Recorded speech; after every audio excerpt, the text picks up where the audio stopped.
So to start off, I picked 2 points to plot on the coordinate plane.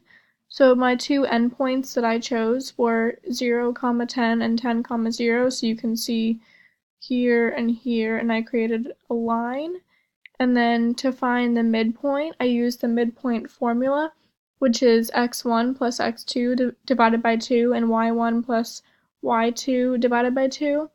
And then I inputted my 2 points into that formula, and the midpoint I got was 5, 5.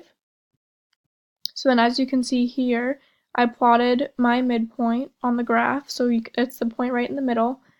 And so then to find the next midpoint, I chose to do the two endpoints, which were 5, 5, which is my midpoint, and 0, 10, which is my one endpoint.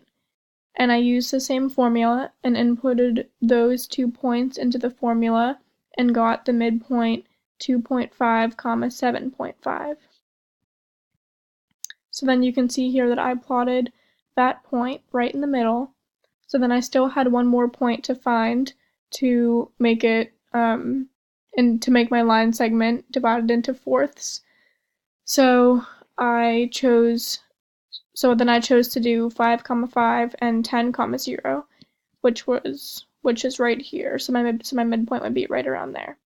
And then I used the same formula and came up with the point 7.5, 2.5.